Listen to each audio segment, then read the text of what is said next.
Krishna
पुरुषाद दर्शनात्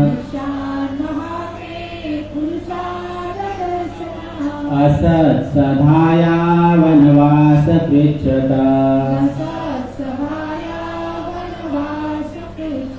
मृधे मृधेनेकमहारथाश्रतो गौनस्त्रतश्चास्म हरेर्विरक्षिता विशान्महाग्ने पुरुषाददर्शनात् असत्सभाया वनवास पृच्छत मृधे मृधेनेकमहारथाश्रतो गौनस्त्रतश्चास्म हरेर्विरक्षितः।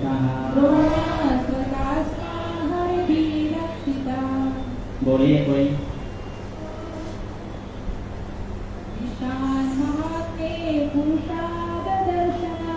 विशान महाग्ने पुरुषाद दर्शनात्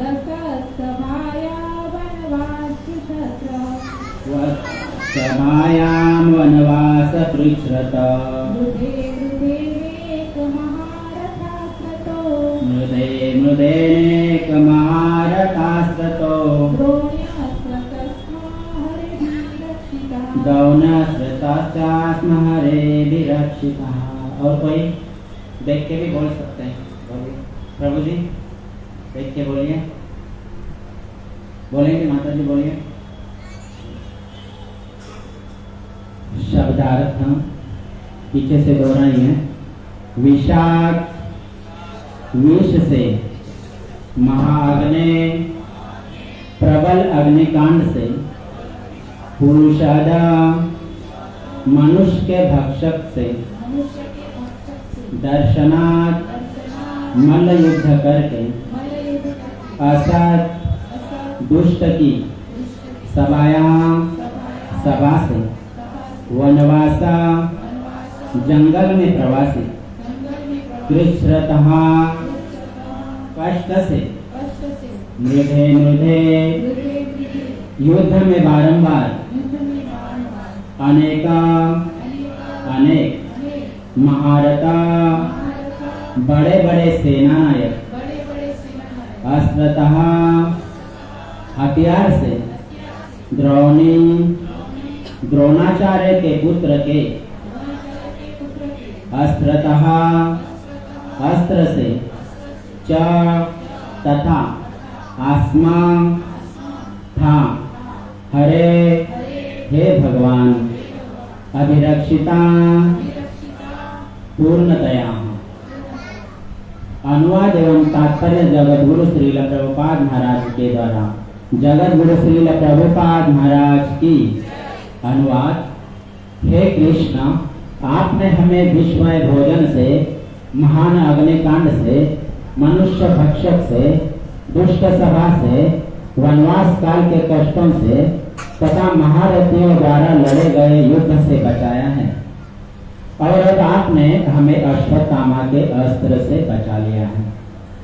तात्पर्य, यहाँ पर घातक मुठ भेड़ों की सूची प्रस्तुत की गई है। देवकी को तो एक ही बार अपने दुष्ट भाई के कारण कष्ट मिला, अन्यथा वे कुशल पूर्वक रही, किंतु कुंती देवी तथा उनके पुत्रों को वर्षों लगातार एक के बाद एक कष्ट उठाने पड़े। उन्हें राज्य के लिए दुर्योधन तथा उसके पक्ष के लोग मुसीबत में डालते रहे, और हर बार कृष्ण ने कुंती के पुत्रों की रक्षा की। एक बार भीम को भोजन में विष खिला दिया गया, एक बार उन्हें लाक्षागृह में रखकर उसमें आग लगा दी गई, तथा एक बार द्रौपदी का चीरहरण किया गया, और दुष्ट कौरवों की सभा में उन्हें नंगी करने का प्रयास किया गया। भगवान ने द्रौपदी के वस्त्रों को इतना बढ़ा दिया कि दुर्योधन का दल उन्हें नंगी होते नहीं देख सका। इस प्रकार जब पांचों पांडव वनवास कर रहे थे तो भीम को मनुष्य भक्षक राक्षस हिडिंब से लड़ना पड़ा, किंतु तब भगवान ने भीम की रक्षा की। यह खेल यही नहीं समाप्त हुआ। इन सब कष्टों के बाद महान कुरुक्षेत्र युद्ध हुआ और अर्जुन को द्रोण, भीष्म तथा कर्ण जैसे महाबली महारथियों का सामना करना पड़ा। और जब सब समाप्त हो गया, पुत्र ने उत्तरा के गर्भस्थ शिशु को मारने के लिए ब्रह्मास्त्र छोड़ा। तब भगवान को कुरुवंश की एकमात्र जीवित संतान महाराज परीक्षित की रक्षा करनी पड़ी। ओम अज्ञानतिमिरान्धस्य ज्ञानकान्त राधाकान्त नमोस्तुते। तप्त कांचन गौरांगी राधे वृंदावनेश्वरी।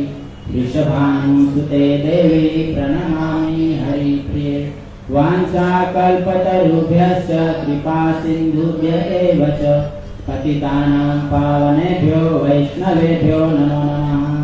जय श्री कृष्ण चैतन्य प्रभु नित्यानंद श्री अद्वैत गदाधर श्रीवासादि गौर भक्तवृंद। हरे कृष्णा कृष्णा कृष्णा हरे हरे, हरे राम राम राम हरे हरे। हरे कृष्णा कृष्णा कृष्णा हरे हरे, हरे राम राम राम हरे हरे। हरे कृष्णा कृष्णा कृष्णा हरे हरे, हरे राम राम राम हरे हरे। कृष्णाय वासुदेवाय देवकी नंदनाय च नंदगोपकुमाराय गोविंदाय नमो नमः।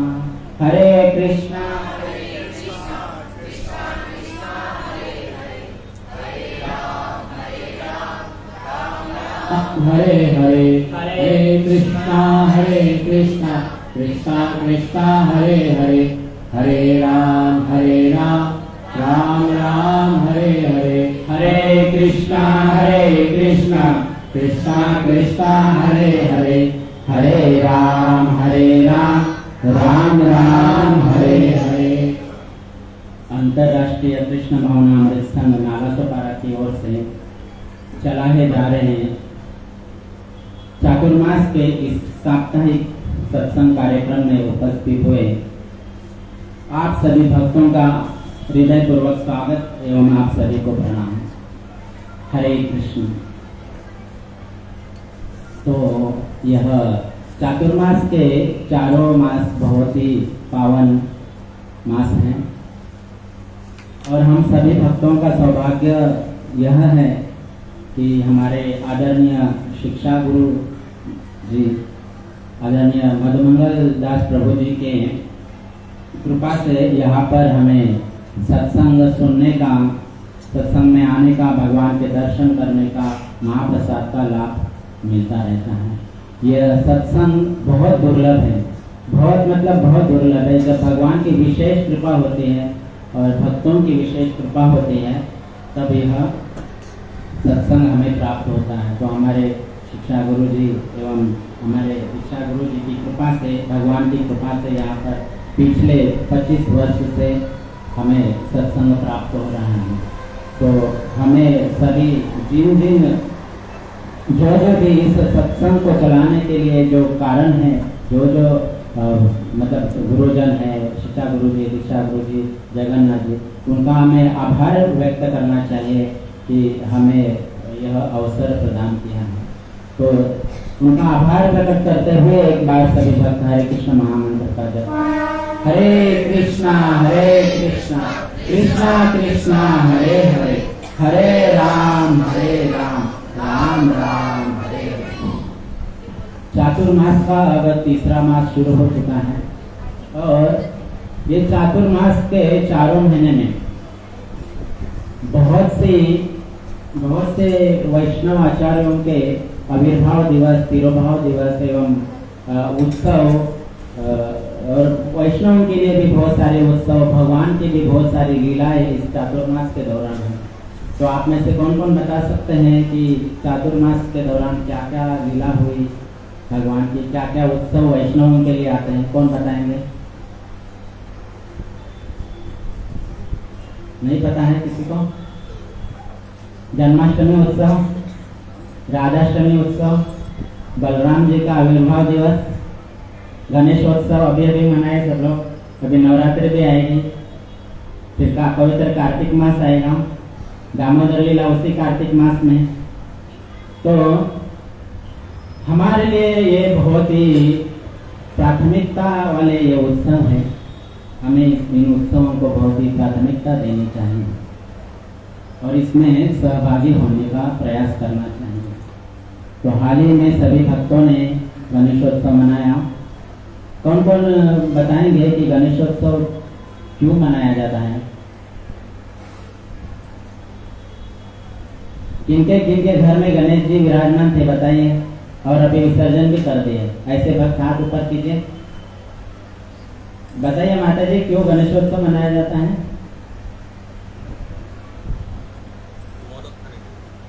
अभी हम लोग ने भद्र पूर्णिमा भी मनाई। क्या हुआ था उस दिन, किसी को पता है क्या होता?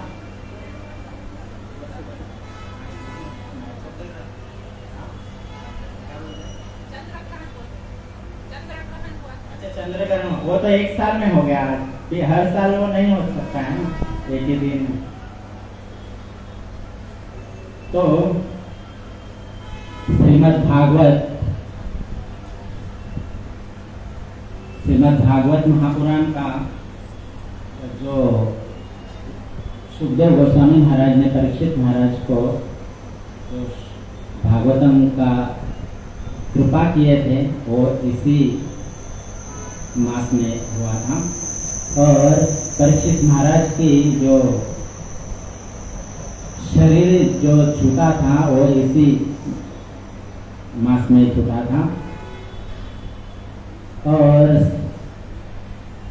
व्यासदेव भगवान ने बहुत सारे हमारे ग्रंथ इसी मास में लिपिबद्ध किए थे।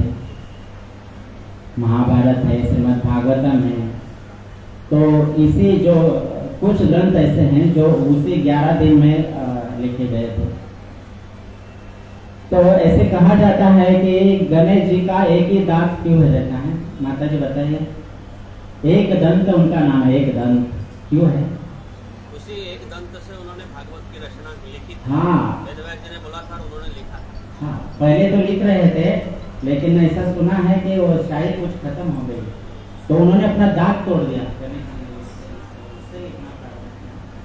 तो मतलब कहने का तात्पर्य यह है कि जो गणेश जी इतने जो हमारे लिए प्राथमिक पूजन के लिए हमें मतलब जिनको पूजते हैं, प्राथमिक प्रबंधन उनको करते हैं, उन्होंने इस ग्रंथ के लिए अपना एक दांत तोड़ दिया। तो हमारा कर्तव्य यह बनता है कि कम से कम इसको हम पढ़ें। तो सभी भक्तों को चाहिए कि ग्रंथराज श्रीमद् भागवतम का अध्ययन करें और अनेक ग्रंथों का अध्ययन करें जो भी हमारे वैष्णव परंपरा के अनुसार हमें जो प्राप्त होते हैं। सभी ग्रंथों का हमें गुरु के मार्गदर्शन में अध्ययन करना चाहिए और इसका प्रचार प्रसार भी करना चाहिए। तो इसी मास में हमारे लिए श्रीमद् भागवतम भी हमें मिला है। तो ये विशेष महीना है, पितृपक्ष भी अभी चालू हो चुका है। तो हमारी एक गुरु बहन जिनका पिछले शुक्रवार को देह शरीर छूट गया था, कुंदन माता जी, उनके लिए एक बार हरे कृष्ण महामंत्र का सभी भक्त उच्चारण। हरे कृष्णा कृष्णा कृष्णा हरे हरे, हरे राम राम राम हरे हरे।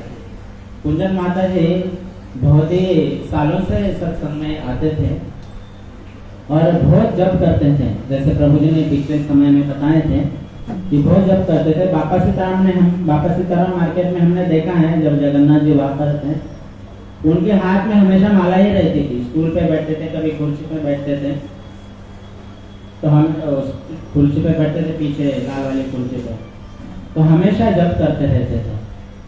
तो हमें उनसे शिक्षा लेनी चाहिए कि हमें भी निरंतर भगवान के पवित्र नाम के हरे नाम का जप करते रहना चाहिए। तो आज यह हम श्रीमद् भागवतम के ऊपर चर्चा करेंगे अर्थात आप बोलेंगे मैं सुनूंगा, मैं बोलूंगा आप सुनेंगे, और इस तरह से हम सब मिल करके इस श्लोक को समझने का प्रयास करेंगे। तो व्यासदेव जी ने जब यह ग्रंथ लिखा पूरा, और उसके अंत में, वैसे तो श्रीमद् भागवत महापुराण का बहुत महात्म्य है, तो बहुत सारे अध्यायों में इनका महात्म्य है। शुरुआत में तो 6-7 अध्यायों में इनका महात्म्य है, परंतु व्यासदेव भगवान ने जब इसका समापन करते अंतिम अध्याय में इनका जो महात्म्य लिखा, तो कहते हैं कि निम्न गानाम यथा गंगा, मतलब नीचे की ओर बहने वाले स्रोतों में सबसे बड़ी गंगा है। देवा नाम अच्युतो यथा, देवाओं में भगवान अच्युत सबसे महान है। वैष्णवा नाम यथा शंभु, वैष्णव में सर्वश्रेष्ठ, जिस प्रकार वैष्णव में सर्वश्रेष्ठ शिव जी हैं, उसी प्रकार पुराना नाम इदम यथा। तो इस भागवत महापुराण का बहुत महात्म्य है, हम सभी को ध्यान पूर्वक इसका श्रवण करना चाहिए। तो आज हम इसके प्रथम अध्याय के 8वें, प्रथम स्कंद के 8वें अध्याय के 24वें श्लोक पर चर्चा कर रहे हैं। जैसे कि पिछली बार हनुमान जयंती के पश्चात, हनुमान जन्मोत्सव के पश्चात प्रभु जी ने हमें अवसर दिए थे, तब हमने 7 चिरंजीवी के ऊपर चर्चा की है। तो उसमें सबसे पहले नाम अश्वत्थामा जी का था, अश्वत्थामा। तो तब हमने चर्चा की थी कि अश्वत्थामा ने युद्ध के पश्चात, जब दुर्योधन महाराज पड़े हुए थे घायल होकर के, तब उन्होंने उनका बदला लेने के लिए पांडवों के 5 पुत्रों को करके उन्हें सौंप दिया। तो ये चीज दुर्योधन महाराज को भी अच्छी नहीं लगी, क्योंकि वो सोए हुए बालक को उनका शिरच्छेद किया था। तो उसके बाद उनको दंड मिला। तो इस अध्याय का नाम भी यही है कि महारानी कुंती द्वारा प्रार्थना तथा परीक्षित की रक्षा। तो उन्होंने क्या किया, उनका शिरच्छेद करने के बाद वो चले गए वहां से। तो द्रौपदी महारानी को बहुत दुख हुआ, हम लोग ने यही सुना था पिछले टाइम को। और फिर उनको पकड़ के लाया गया और उनका मणि निकाला गया और उनको छोड़ दिया गया, और उनके बाल वेद काट के चित्र विचित्र करके उनको छोड़ दिया। उनको छोड़ दिया गया क्योंकि उनको मारा नहीं जा सकता था, ऐसा द्रौपदी माता जी का कहना था कि इनको नहीं मारेगा। भगवान कृष्ण तो बोले थे इनका वध होना चाहिए, परंतु द्रौपदी महारानी की कृपा से वो बच गए। तो वो चले गए, लेकिन उनके अंदर जो बदले की भावना थी वो नहीं गई। उनका मणि निकालने के पश्चात भी, उनके बाल काटने के पश्चात भी उनके अंदर और बदले की भावना उत्पन्न हुई। हम लोग ने यहाँ तक सुना था। आज उसके आगे का हम श्रवण करने का प्रयास करेंगे। हरे कृष्णा कृष्णा कृष्णा कृष्णा हरे हरे, हरे राम राम राम हरे हरे। तो अश्वत्थामा चले गए हैं, अभी उनको छोड़ दिया गया है। उसके बाद सभी युद्ध पूरी तरह से समाप्त हो चुका है और पांडवों का राज्य आ चुका है और युधिष्ठिर महाराज जी का राज्याभिषेक हो चुका है। और भगवान के हस्तिनापुर रहते हुए युधिष्ठिर महाराज ने 3 अश्वमेध यज्ञ किए हैं।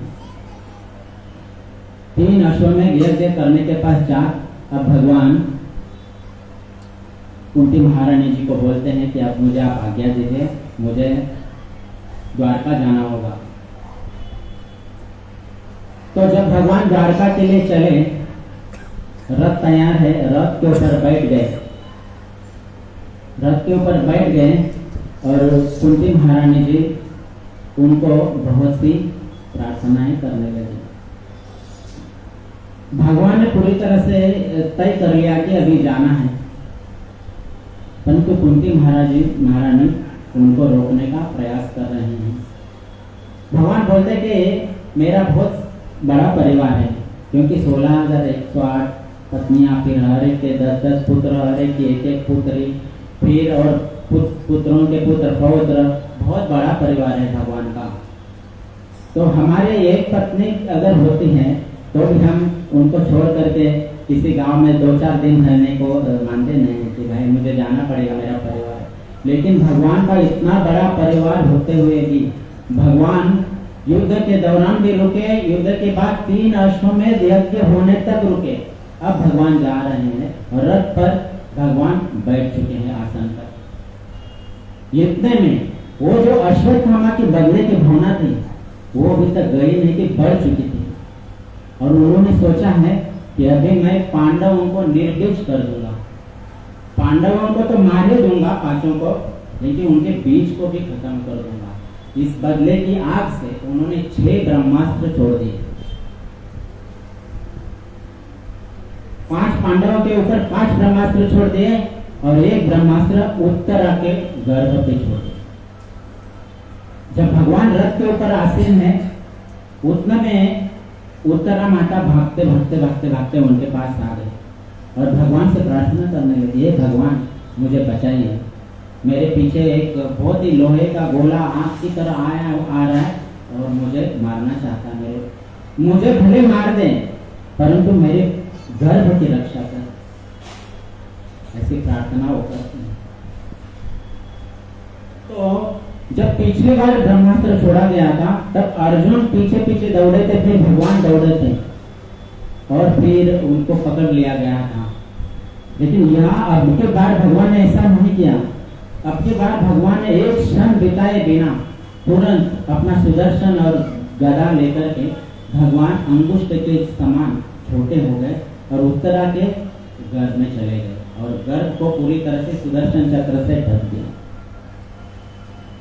2 आयुध लेके गए भगवान ताकि अगर एक आयुध फेल हो गया तो दूसरा आयुध काम है। इस तरह से भगवान ने पांडवों की भी रक्षा की और उत्तरा के गर्भ की भी रक्षा की और फिर उस सारे ब्रह्मास्त्रों को ब्रह्मदेव के पास भेज दिया ताकि फिर से अश्वत्थामा ब्रह्मास्त्र का प्रयोग नहीं कर सके। तो ये लीला अभी अभी हो चुकी है। भगवान रथ पे बैठ चुके हैं। उतने में वो कुंती महारानी भगवान से प्रार्थना कर रही है कि विशान महाग्ने पुरुषाद दर्शनात् असत सभाया वनवास पृच्छता मृदे मृदेनेक महारथास्त्रतो द्रौण्यस्त्रतश्चास्म हरेभिरक्षितः। कहती है कुंती महारानी कि हे कृष्ण, आपने हमें विष में भोजन से, महान अग्निकांड से, मनुष्य भक्षकों से, दुष्ट समाज से, वनवास काल के कष्टों से तथा महारथियों द्वारा लड़े गए युद्ध से बचाया और अभी अभी इसी स्थल में आपने अश्वत्थामा के अस्त्र से हमें बचाया। तो इस तरह से कुंती महारानी भगवान को प्रार्थना कर रहे हैं और उनको जाने से रोक रहे हैं कि और कुछ दिन और रुकिए, कुछ दिन और रुकिए। तो प्रार्थना कर रहे हैं। तो कौन है यह कुंती महारानी जी, कौन बताएंगे? कुंती महारानी कौन है? पांडवों की माता, पांडवों की माता। और कौन बताएंगे? कुंती महारानी भगवान की बुआ है। और कौन बताएंगे? ठीक है, तो आज हम थोड़ा सा परिचय देखते हैं कि कुंती महारानी जी कौन है। उसके पश्चात हम श्लोक में जाते हैं। तो कुंती महारानी शूरसेन महाराज की पुत्री है। शूरसेन महाराज कौन है? वसुदेव महाराज के पिता। तो वसुदेव महाराज और कुंती महारानी भाई बहन। हरे कृष्णा कृष्णा कृष्णा हरे हरे, हरे राम राम राम हरे हरे, हरे कृष्णा कृष्णा कृष्णा हरे हरे, हरे राम राम राम हरे हरे। तो शूरसेन महाराज की पुत्री है कुंती महारानी और उनके वैसे तो बहुत सी सारी संतानें हैं शूरसेन महाराज की। वसुदेव महाराज है, कुंती महारानी है, श्रुतकीर्ति है, तो और भी संतान है। प्रमुख संतानें हैं। तो जब शूरसेन महाराज को यह पुत्री हुई तब उनका नाम रखा गया पृथा। तो भगवत गीता में भी आपने बहुत बार पढ़ा होगा, सुना होगा, पृथा पुत्र पार्थ। तो ये पृथा के नाम से वो अर्जुन महाराज को दिए गए नाम है। तो पृथा जब छोटी थी तब शूरसेन महाराज के एक बहुत ही घनिष्ठ मित्र है कुंती भोज, राजा कुंती भोज, बहुत घनिष्ठ मित्र है, बहुत मतलब भाई की तरह है एकदम। उनकी कोई संतान नहीं थी, कुंती भोज की कोई संतान नहीं थी। और महाराज शूरसेन को तो अनेक पुत्र अनेक पुत्रियां थी। उन्होंने शूरसेन महाराज ने कुंती भोज महाराज ने शूरसेन महाराज जी से विनंती की कि मुझे आपकी यह पुत्री गोद में दी दीजिए, तो मुझे दे दीजिए। तो बहुत ही प्रेम संबंध थे, तो पृथा को कुंती भोज राजा को दे दिया गया। पृथा जो है बचपन से ही बहुत ही शील स्वभाव की, बहुत ही शांत स्वभाव की, बहुत ही सेवाभावी और साधुओं की सेवा करने वाली, साधुओं का ब्राह्मणों का आदर करने वाली और बहुत ही भगवान की बहुत ही शुद्ध भक्त थी। और ये उनका स्वभाव बचपन से ही था। जब उनको वहां भेजा गया कुंती भोज राजा के पास, तो वहां पर भी बिल्कुल वैसे ही रहती थी जैसे अपने पिता के घर में रहती थी शूरसेन महाराज के। तो ये स्वभाव बहुत ही अच्छा लगा शूरसेन महाराज को। और अभी 11 वर्ष की ही है पृथा, और उनको उस पृथा को कुंती भोज महाराज ने अतिथि सेवा का सेवा घर में दिया हुआ, क्योंकि वो बहुत ही अच्छी तरह से स्वागत करना जानती थी और बहुत ही सेवा भावी थी।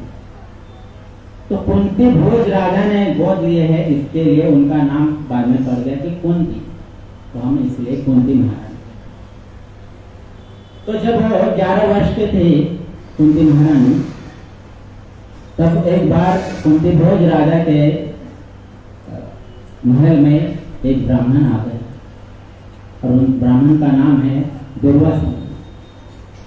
अब सब जगह हम दुर्वासा मुनि का परिचय क्या है आप कौन बताएंगे? दुर्वासा मुनि का परिचय अगर अपने व्याख्या में कर किया जाए तो क्या करेंगे आप? एक शब्द में, एक वाक्य में? क्रोध आता है। और कौन बोलेंगे? दुर्वासा मुनि का श्राप देने में एक नंबर। और सही है बराबर है, उनका भी बराबर है आपको। और कौन बताएंगे? मराठी भाषा में अगर ये शब्द का संधि विच्छेद करेंगे दुर्वासा, तो दूरवास कहते हैं, जिनको दूरीवास दिया जाता है। फिर बहुत लोग डरते हैं उनसे, है बहुत अच्छे भक्त है भगवान के, परंतु थोड़े आप समझ लीजिए मेरे भाषा को, तो वो स्वभाव थे। अब वो आए हैं, अब उनकी किसको सेवा दी जाए? कुंती भोज राजा को भी प्रश्न है कि मैं करूंगा और मेरे से कुछ गलती हो भी गई तो भाई कुछ भी हो सकता है आगे जाकर। तो वो जानते थे कि पृथा जो है बहुत ही सेवाभावी है, और सेवा करने के समय में सामने वाला व्यक्ति अभी आगे क्या बोलने वाला है या क्या चाहने वाला है ये पहले ही समझ जाती थी, और वो ला के रखे देते। इस प्रकार उनका बुद्धि था कुंती महारानी का। तो कुंती महारानी को उनकी अतिथि सेवा में रख दिया दुर्वासा मुनि को। दुर्वासा मुनि के अतिथि सेवा में कुंती महारानी को रख दिया, और बहुत ही सुंदर तरीके से वो सेवा करती थी। और इतनी सेवा करती थी, दुर्वासा मुनि थक जाते थे, कितनी सेवा करते 11 वर्ष की आयु में। और पहले ही समझ जाते कि आगे क्या, अब क्या मांगने वाले हैं, क्या देना है, पहले ही समझ जाते। वो पहले हाजिर हो जाता था उनके सामने। वो बहुत प्रसन्न हो गए। ऐसे सेवा करते करते 1 वर्ष बीत गया। 1 वर्ष बीत गया तो बहुत प्रसन्न हो गए दुर्वासा मुनि। और जब उनके जाने का समय हो गया तो बोलते हैं कि हे कुंती, मैं तुम्हारी सेवा से बहुत प्रसन्न हूं, तुमको जो चाहिए, जो वर चाहिए मांग लो। कुंती महारानी बोलती है मेरे पिताश्री और आप मेरे सेवा से प्रसन्न है, यही मेरे लिए वर है। आप हमसे नाराज नहीं हुए, यही हमारे लिए वर है। मतलब आप प्रसन्न हुए, यही हमारे लिए वर है। मुझे आपकी प्रसन्नता और हमारे पिताजी की प्रसन्नता के अलावा मुझे कुछ नहीं चाहिए। परंतु दुर्वासा मुनि बहुत ही प्रसन्न थे उनकी सेवा से।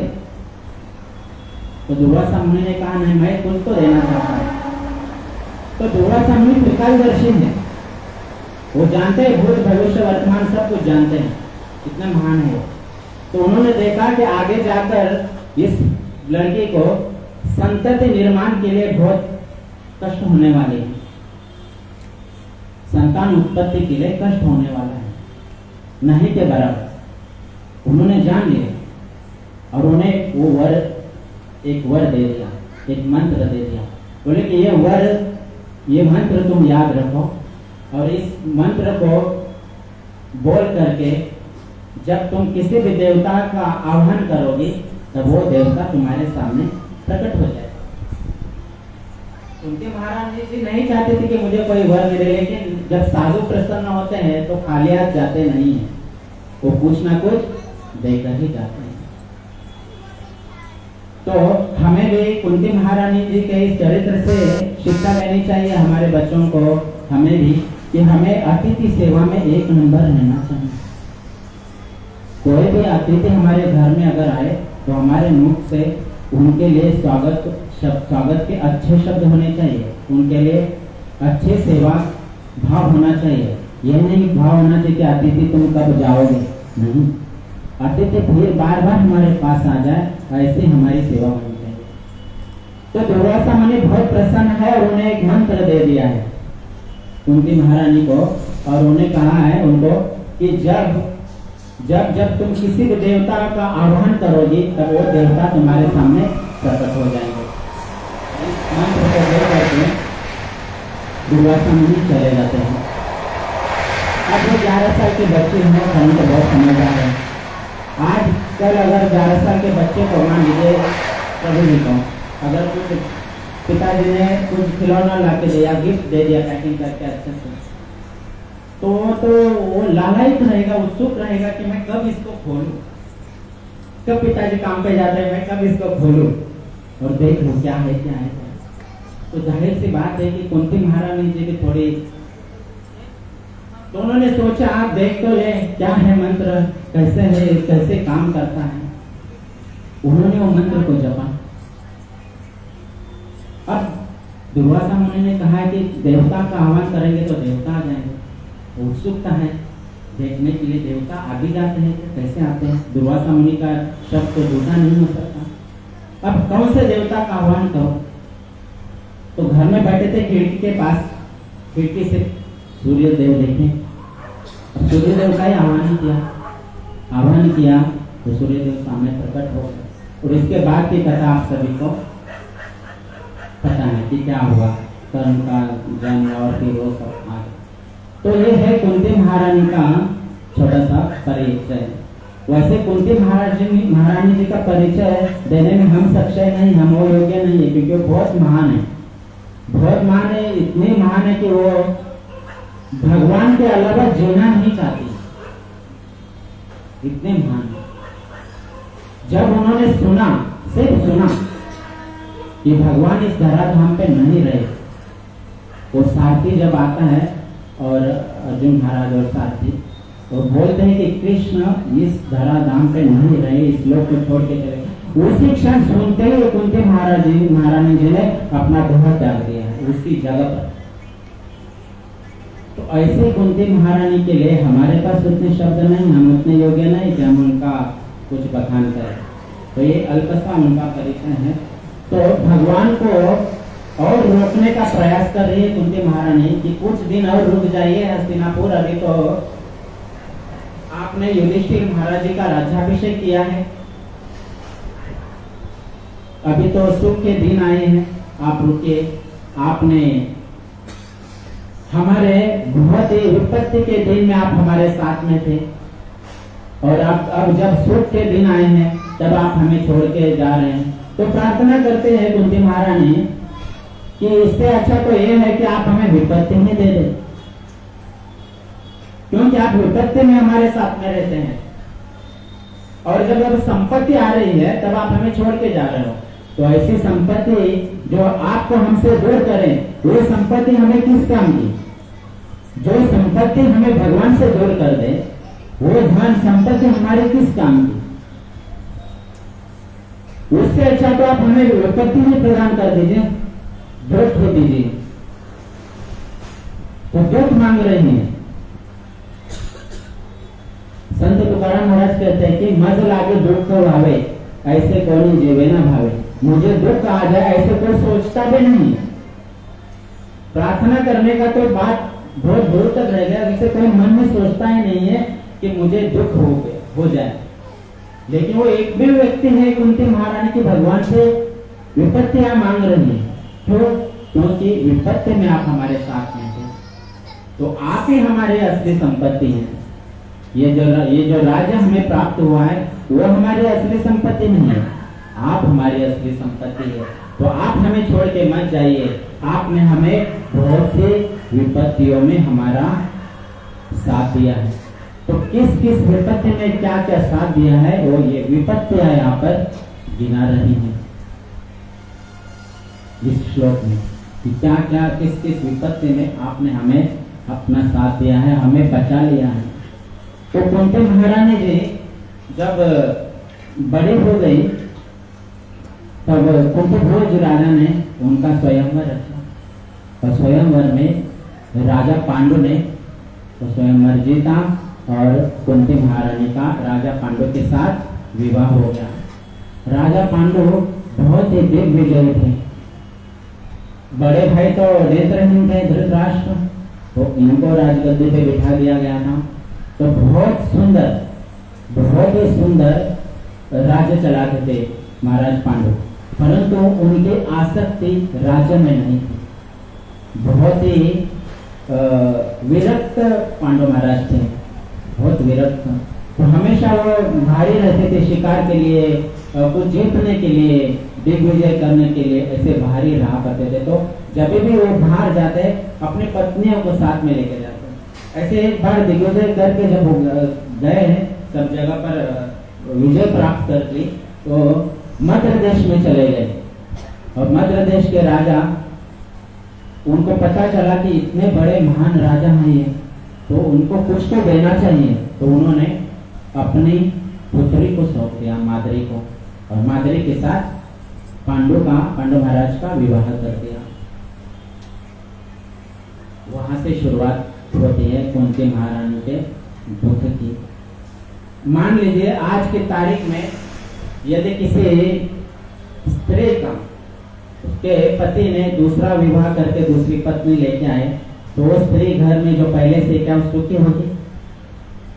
सुखी होगी? नहीं होगी। परंतु कुंती महारानी बहुत ही पति परायण थी, अपने पति के एक एक शब्द को मानती थी, तो दुखी नहीं हुई सौतन आने से। वो माद्री को अपनी छोटी बहन मान करके उनके साथ वैसा व्यवहार करने लगी, छोटी बहन के जैसा, और वहीं से शुरुआत होती है। परंतु जब ये दोनों पत्नियां और पांडु महाराज कभी हस्तिनापुर में ज्यादा देर तक रहते नहीं थे, बार बार वो भारी दिग्विजय करने के लिए चले जाते थे, शिकार करने के लिए चले जाते थे, तो वन में ही उनका वास होता था, जा रहा था। तो एक बार क्या हुआ,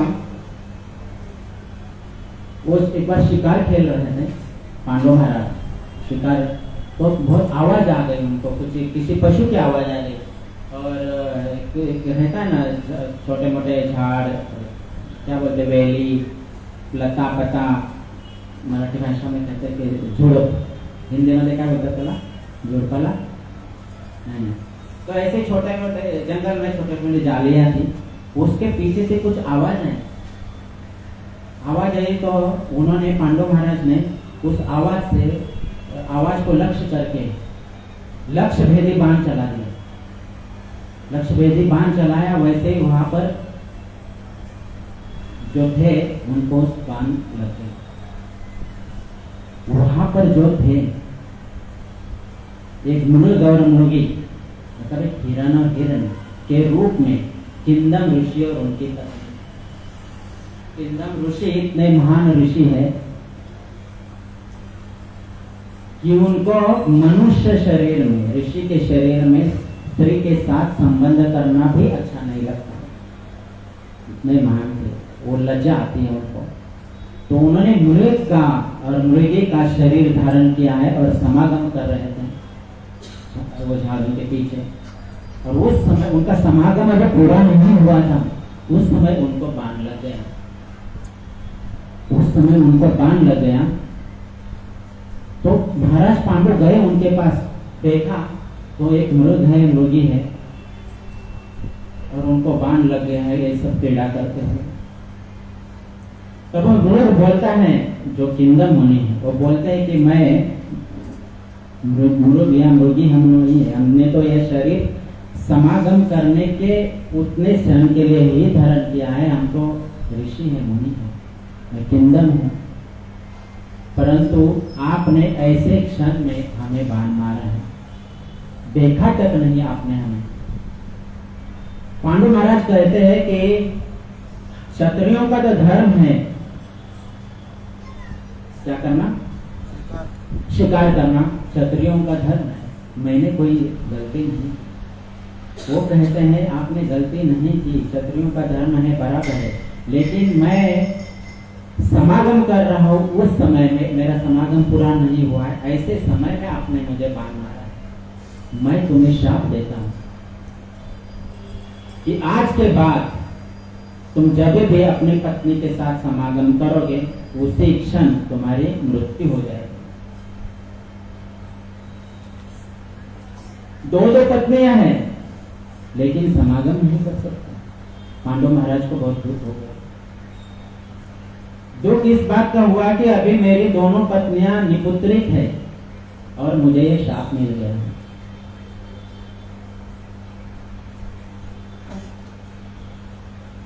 अब क्या करें? उन्होंने उस ऋषि मुनि को प्रणाम किया और बोले ठीक है। और ये बात आकर के उन्होंने अपने दोनों पत्नियों को बता दी कि ऐसी ऐसी बात है, आज के बाद हमारे बीच कोई संबंध नहीं हो सकता, क्योंकि मुझे किंदम मुनि ने श्राप दिया है कि जब समागम होगा तो हमारी मृत्यु हो जाएगी। पत्नियां तो बहुत धार्मिक वृत्ति की है दोनों, कुंती महारानी और माद्री दोनों भी बहुत अच्छी पति परायण है। तो उन्होंने ठीक समझा कि भाई ठीक है, हम अपने वासनाओं का त्याग करते हैं, क्योंकि हमें तो पति चाहिए, हमें पति चाहिए। तो इस प्रकार सब दिन बीतते गए और तो महाराज पांडु को विरक्ति आ गई कि भाई अब राज्य नहीं चाहिए। वो हस्तिनापुर चले जाते हैं और अपने बड़े भाई जो धृतराष्ट्र महाराज है उनको सिंहासन पर बिठाते और उनको राजगद्दी दे देते और खुद वन में फिर से चले जाते पत्नियों के साथ। वहां जा करके कुछ दिन बिताते हैं पांडु महाराज और अपनी पत्नियों को बोलते हैं कि अभी मैं संन्यास लेना चाहता हूँ, आप कृपा करके मुझसे अभी दूर रहिए, आप चाहिए तो हस्तिनापुर चले जाइए, मैं संन्यास लेना चाहता हूँ। यह सब कथा महाभारत के आदि पर्व में हमें प्राप्त होती है। तो पांडु महाराज कहते कि मैं संन्यास लेना चाहता हूँ। तो कुंती महारानी उनको बहुत विनती करती है कि आप संन्यास मत लीजिए, वानप्रस्थ आश्रम का पालन कीजिए, हम वानप्रस्थ में आपके साथ रह सकते हैं, संन्यास में हम आपके साथ नहीं रह पाएंगे, तो आप वानप्रस्थ आश्रम का पालन कीजिए, हम हमें साथ में ही रखिए। और वानप्रस्थ आश्रम में रहते हुए भी बहुत लोगों ने स्वर्ग प्राप्ति भी की है और भगवान को भी प्राप्त किया है। यह भी बात कुंती महारानी जी पांडु महाराज को बोलते हैं। तो इस प्रकार समझा बुझा करके पांडु महाराज इस बात के लिए तैयार होते हैं कि भाई वानप्रस्थ में ही हम रहेंगे और संन्यास नहीं लेंगे। इस तरह से दिन बीतते जाते हैं और एक श्रृंगी पर्वत पर जाकर वो अपना वास करते हैं। वहां पर कुछ धार्मिक कार्य चल रहा होता है, बहुत साधु संत इकट्ठे हुए होते हैं, बहुत बड़ा महोत्सव होता है और पितृपक्ष भी होता है। तो अपने अपने पितरों को दान वहाँ पर करते हैं, अपने अपने पितरों का उद्धार करने के लिए कथाएं भी चल रही हैं। पांडु महाराज के मन में एक बात आ गई, हमारा उद्धार कैसे होगा, हमारा तो कोई पुत्र नहीं है। उस वक्त वो कुंती महारानी जी से प्रार्थना करते हैं कि हमें तो पुत्र होना चाहिए था, परंतु किंदम मुनि का ऐसा शाप हमें प्राप्त है कि जब हम समागम करेंगे तो हमारी मृत्यु हो जाएगी, तो आप कुछ करो। तो बहुत विनती करने के बाद कुंती महारानी जी उनके अंदर बहुत वार्तालाप होते, एक अध्याय है पूरा इस वार्तालाप, उसमें बहुत सारी बातें हैं जो यहाँ से बोली नहीं जा सकती। तो अंतिम निर्णय यही होता है कि ठीक है, कुंती महारानी जी बोलती है मैं जब 11 साल की थी तो ऐसे ऐसे साधु की सेवा की थी, तो मुझे तब एक वर प्राप्त हुआ था कि मैं देवताओं को आह्वान करूंगी तो देवताओं के द्वारा मैं पुत्र प्राप्ति कर सकती हूँ। तो पांडु महाराज को बहुत अच्छा लगता है बात सुनकर, और उसी समय में उनको यह संदेश भी मिल गया था कि महाराज मतलब धृतराष्ट्र महाराज के भी कुछ संतान हुए, तो इनकी भी बहुत इच्छा थी, मतलब संतानें होने वाली अभी हुई नहीं है धृतराष्ट्र महाराज। तो कुंती महारानी अपने पति की आज्ञा से देवताओं का आह्वान करती है। सबसे पहले आह्वान करती हैं कि यम धर्मराज का, धर्मदेव का, तो धर्मदेव आते हैं और उनको पुत्र प्राप्ति का जो भी प्रोसेस है वो करके चले जाते हैं। तो हर एक साल के बाद 3 देवताओं को आह्वान करते हैं और 3 देवता आके उनको वो प्रोसेस करके फिर उनको पुत्र देख के चले जाते हैं। तो 3 देवताओं का आह्वान किया है, धर्मदेव का आह्वान किया है, वायुदेव का आह्वान किया है और इंद्रदेव का आह्वान किया है। धर्मदेव से धर्मराज युधिष्ठिर हुए, वायुदेव से भीमसेन हुए हैं और इंद्रदेव से अर्जुन महाराज की उत्तर हुई है। इतने में हस्तिनापुर से संदेश आया है कि महाराज धृतराष्ट्र की 100 पुत्र हुए। अब देवी माद्री जो है उनके अंदर भी लालसा उत्पन्न हो गई, हमारी जो बड़ी बहन है कुंती के 3 पुत्र हुए, वहां गांधारी के 100 पुत्र हुए, अब मुझे भी पुत्र चाहिए, लेकिन मेरे पास तो कोई मंत्र नहीं है और ना ही मैं अपने पति से पुत्र प्राप्त कर सकती हूँ। तो एकांत में महाराज पांडु से कहते हैं कि मुझे भी पुत्र प्राप्ति की इच्छा है। तो फिर पांडु महाराज ये बात कुंती को बोलते हैं, तो कुंती महारानी बोलती हैं कि ठीक है, मैं यह मंत्र देती हूँ, उस मंत्र का तुम जप करो और देवताओं को आह्वान करो। तो वो मंत्र माद्री भी जप करते हैं और वो देवता का आह्वान करती है अश्विनी कुमारों का, और अश्विनी कुमारों का आह्वान करने से वो देव अश्विनी कुमार आते हैं और उनको 2 नकुल और सहदेव 2 पुत्र जुड़ा बच्चे लेते जाता है। इस तरह से उनके 5 पुत्र हैं अभी, और 5 पुत्र हैं पांडव महाराज के, और अर्जुन महाराज की आयु अभी 14 वर्ष की हुई है, अभी वो वन में है, अर्जुन महाराज की आयु 14 वर्ष की हुई है, और 14 वर्ष की आयु में उनका कुछ उत्सव करने का सोचा पांडव महाराज ने, और उस उत्सव में पांडव महाराज ने बहुत बड़े बड़े सन्यासी, बहुत बड़े ब्राह्मण, बहुत बड़े बड़े वैष्णव सभी को आमंत्रित किया है, क्योंकि उनको पता है इन सब की सेवा करने के लिए कुंती अतिथि सेवा करने के लिए 1 नंबर है, उनको सबको बुलाया गया है। तो कुंती महाराज जी अभी उन सब वैष्णव का सेवा कर रही हैं, और सेवा कर रहे हैं तो महाराज पांडु का ध्यान माद्री के ऊपर जाता है। माद्री बहुत सुंदर है और उनको एकांत में ले जाते हैं। यहाँ अतिथि सेवा चल रही है, कुंती महारानी जी अतिथि सेवा कर रहे हैं, वहाँ पांडव महाराज माद्री को वन में ले जाते हैं और उनके साथ समागम करने का सोचते हैं। माद्री बहुत विनती करते हैं कि महाराज मत कीजिए ऐसा, क्योंकि आपको तो शाप है चिंदम मुनि का और इससे आपका देह भी छूट सकता है। परंतु वो उनके अंदर इतना कामदेव ने भर दिया था पांडु महाराज के अंदर कि वो रुके नहीं और वो समागम करना शुरू किए। अभी समागम पूरा हुआ नहीं कि उनकी मृत्यु हो गई। और ये छोटे छोटे बच्चे हैं 5। अर्जुन महाराज अभी 14 वर्ष के हैं और भीमसेन जी उनके 1 साल बड़े और युधिष्ठिर महाराज से। अब क्या करें, 5 पुत्र हैं। तो कुंती महारानी वो सब अतिथि जितने आए थे वो सब अतिथि वैष्णव जन और सभी लोग पांडु महाराज के देह के पास आते हैं और उनकी चिता पे उनको रख देते हैं, चिता पर पांडु महाराज को।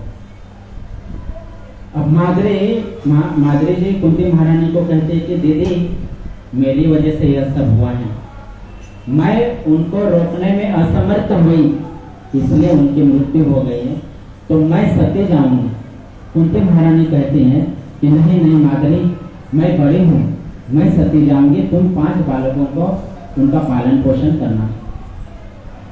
तो माद्री जी कहते हैं कि दीदी आगे जाकर के हो सकता है कि आपके पुत्र और मेरे पुत्रों में मैं भेदभाव करूं, ऐसा भी हो सकता है, परंतु मुझे इस बात का पक्का विश्वास है कि आप भेदभाव नहीं करोगे, आप 5 पुत्रों को एक समान मानोगे, उतना ही नहीं आप मेरे पुत्रों को सबसे ज्यादा मानोगे, ये मुझे विश्वास है। तो मैं जाती हूँ। तो माद्री जी उस वक्त सती गई। अब कुंती महारानी जी के पास प्रश्न चिन्ह है, ये 5 पुत्रों को लेकर मैं कहाँ जाऊं, मायके तो नहीं जाऊंगी। तो वहां सब ऋषि मुनि एकत्रित हुए थे, उसमें व्यासदेव भी थे। वो सब मिल के हस्तिनापुर लेकर जाते हैं कुंती महारानी और 5 बच्चे हैं, बच्चे यानी कुमारावस्था में। ऋषि मुनि व्यासदेव इसलिए जाते हैं क्योंकि उनको पता है धृतराष्ट्र मानने को तैयार ही नहीं होगा कि ये पांडु के पुत्र है, क्योंकि जब पांडु महाराज जीवित थे तभी कभी भी वो हस्तिनापुर अपने बच्चों को ना लेके गए, ना कोई संदेशा भेजा कि मुझे पुत्र प्राप्ति नहीं। इसलिए ये विश्वास दिलाने के लिए कि ये कुंती के और पांडु के और माद्री के ही पुत्र है, ऋषि मुनि सभी लोग और व्यासदेव जी उनके साथ हस्तिनापुर चले जाते हैं। हस्तिनापुर चले जाते हैं, फिर उनको बोलते हैं धृतराष्ट्र महाराज को, ये आपके ही पांडु महाराज के वंशज हैं, ये भी कौरव है, पूर्व वंशी है, तो यह भी कौरव है। सिर्फ तुम्हारे 100 पुत्र ही कौरव नहीं है, ये 5 पुत्र भी कौरव ही है। यहाँ उनको बताना शुरू करते हैं। तो इस प्रकार बहुत समझाने के बाद उनको ले लेते हैं और फिर वो भी हस्तिनापुर के सदस्य हो जाते हैं, कुंती महारानी और 5 पुत्र। लेकिन धृतराष्ट्र महाराज का जो बड़ा पुत्र है दुर्योधन बहुत ही दुर्बुद्धि वाला है, वो नहीं चाहता है कि यह 5 पुत्र हमारे घर में रहे, कभी नहीं चाहता। और वो अपने पिता को भी बहुत भड़काता रहता है, दुर्बुद्धि है। कोई ऐसे वैष्णव कहते हैं कि साक्षात कलयुग का होता है दुर्योधन। वो नहीं चाहता है कि ये सब हमारे घर में रहे, तो कुछ ना कुछ षड्यंत्र रचते ही रहते हैं उनको मारने के लिए। उसमें भीमसेन जो है बहुत तगड़े हैं, बहुत हट्टे कट्टे, बहुत ताकत और बहुत शरीर बड़ा, वायु की गति है, साक्षात वायु के पुत्र हैं। तो ऐसे भी खेल कूद में जब भी खेल कूद होता था 100 कौरवों को अकेले हरा देते। एक बार कबड्डी का मैच हो गया उनके बीच में, कबड्डी कबड्डी कबड्डी कबड्डी कबड्डी कबड्डी, और कौन जाएगा पहले। तो कोच थे वो बोले भाई कौरवों को बोले तुम जाओ, तो कौरव बोले चलो वो तो 5 ही है, सिर्फ उनको हराने में तो हमको टाइम नहीं लगेगा, उनको बुलाओ पहले। अब पांडवों की ओर से कौन जाएगा, भीमसेन। भीमसेन जी चले गए आगे, कबड्डी कबड्डी कबड्डी कबड्डी कबड्डी, भीमसेन को पकड़ लिया। भीमसेन भीमसेन को इतना बड़ा है भीमसेन की एक 10 कौरवों ने एक हाथ पकड़ा है, इधर 10 कौरवों ने दूसरा हाथ पकड़ा है, 10 कौरव पीछे पड़े। उसके बाद भी भीमसेन आगे आगे अपने वो जो लाइन है उसको छू गए। एक ही झटके में कि इसमें 100 कौरव आउट हो गए, 100 के 100 कौरव आउट हो गए। अब क्या करें? तो दुर्योधन उनके पास, धृतराष्ट्र महाराज के पास जाता है, ये तो हमारे बस की बात नहीं है उनसे जीतना, दूसरा कुछ खेल खेलते हैं। तो दूसरा खेल अभी खेलना है कि लुका छुपी। ध्यान रखिए, हाँ, ये सब खेल हमारे भारतीय वंश के हैं, विदेशी खेल नहीं है, हमारे ही खेल है। ये क्रिकेट भी हमारा ही खेल है। एक बार बॉल खेलते खेलते बॉल उधर चली गई थी यमुना जी में, फिर वो खा लिया था आपको सब, तो है हमारे ये सब, तो दूसरे लोग ने अपने नाम पर कर दिया, वो बात अलग है। तो लुका छिपी का खेल खेलना है। अब कौरवों ने सोचा लुका छिपी के खेल में पहले मीटिंग कर दी अपने भाइयों की, 100 भाइयों की, कि भाई हम पेड़ पे चढ़ेंगे, क्योंकि ये मोटा तो चढ़ नहीं पाएगा पेड़ पे, इतना वजन वाला व्यक्ति कहाँ पेड़ पे चढ़ेगा, कैसे हमें छुएगा। तो सारे 100 के 100 पुत्र वहां पेड़ पे चढ़ जाते हैं। उन्होंने अपनी बुद्धि लगाई, कैसे छू पाएगा, मोटा तो चढ़ नहीं पाएगा। भीमसेन ने क्या करते हो, पेड़ को, वृक्ष को हिला देते हैं। अगर हिला देते हैं वृक्ष को, वो जैसे पके हुए फल गिरते हैं ना, वैसे सारे कौरव गिर जाते हैं, फल भी गिरते हैं और वो 100 के 100 पुत्र भी गिर जाते हैं। अब दुर्योधन बोलता है कि खेल में भी जीतना हमारे बस की बात नहीं है। तो जब पढ़ाई लिखाई में तो हम इनसे आगे जा ही नहीं सकते, खेल में भी हम इनके आगे जा नहीं सकते, क्योंकि अकेला भीम हमें भारी पड़ता है। अब क्या करें? युधिष्ठिर महाराज बहुत धार्मिक है, अर्जुन तो दुर्योधन से छोटे हैं, और बाकी के 2 तो सुकुमार हैं, तो क्या कर पाएंगे? लक्ष्य सिर्फ भीमसेन की मृत्यु है, भीमसेन को मारना है, बस कैसे भी करके भीमसेन को मारना है। अब खेल में तो हार गए। अब सब 106 पुत्र हैं वहां पर, 106 तो उनके हैं, 5 हैं। उन्होंने मीटिंग की और कहा कि भाई आज तो खेल में तुम लोग जीत गए हो, पांडव लोग, कल आपको सर्टिफिकेट दिया जाएगा, और तुम्हारे जीतने के खुशी में कल यहाँ पर बहुत बड़ा भोज होगा, भोजन का आयोजन किया जाएगा। तो कौरवों ने क्या किया, दूसरे दिन बहुत ही सुंदर महल बनवा दिया, कपड़ों सुंदर सुंदर झालरें लगा दी, बैठने का आसन बहुत सुंदर तरीके से लगाया, और जो खाने वाला, जो भोजन प्राप्त करने वाला एक रूम अलग से बनाया, जिसमें सब लोग बैठ के आराम से खा सकें। लेकिन जो रसोईया था उसको दुर्बुद्धि दुर्योधन ने अपने वश में कर लिया। उसको बोला गया था कि जो भीम के लिए खाना बन रहा है उसमें कालकूट नाम का विष डाल,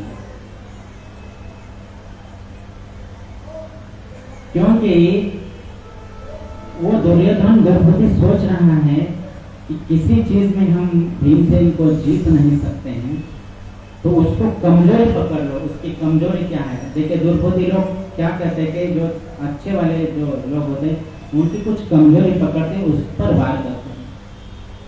तो दुर्बुद्धि दुर्योधन ने सोचा कि भीम की कमजोरी क्या है? खाना। पेट में ग्लूकोदर की अग्नि है, बहुत खाना लगता है। तो खाने का जो आयोजन किया है भोजन का दूसरे दिन, उसमें सब कौरव और पांडव आ गए हैं और सब लोग ने अच्छे अच्छे तरीके से खाया। महाभारत के आधे पर्व में ऐसा कहा है, लिखा है कि सब भाई एक दूसरे को खिला रहे हैं, और दुर्योधन ने अपने हाथ से भीमसेन को खिलाया है। दुर्योधन को जो मिष्ठान, भीमसेन को जो मिष्ठान बनाया हुआ है उसमें दुर्योधन ने रसोई के मार्फत से कालकुट विष डाला हुआ है और अपने हाथ से उसको खिलाया। अब भीमसेन ने तो बहुत खाया और सभी लोग ने बहुत सारे व्यंजन खाए और सब उधर ही सो गए, उसी जगह पे सो गए मंडप में जो बनाया हुआ मंडप में सो गए। कौरव नहीं सोए क्योंकि उनका अलग ही प्लान था कि आज भीमसेन को मारना है, समाप्त करना है। कौरव सोए नहीं, उन्होंने देखा कि बाकी के 4 पांडव सो चुके हैं और एक में भीमसेन अभी निश्चित हो चुके हैं। तो उन्होंने क्या किया, निश्चित हुए हैं तो उनको हरे कृष्णा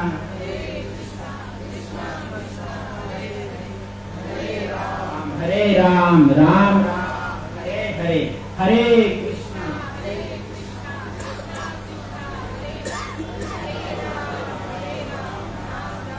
अब उन्होंने पहले से प्लान करके रखा था, दुर्योधन और उनके बाकी के भाइयों ने, आज भीम को मारना है। जहर तो खिलाया, निश्चित हो गए, बाकी के 4 भी सोए हुए हैं। तो वेलियों से उनको बांधता है दुर्योधन। वेली को समझते सभी बात, पत्तों से वेलियों से बांधता है और दूर जाकर गंगा जी में बहा देता है। गंगा जी में बहा देता है तो गंगा जी का उस वक्त का जो प्रवाह था बहुत जोर से था प्रवाह। वो बहते बहुत नीचे की तरफ चले जाते हैं।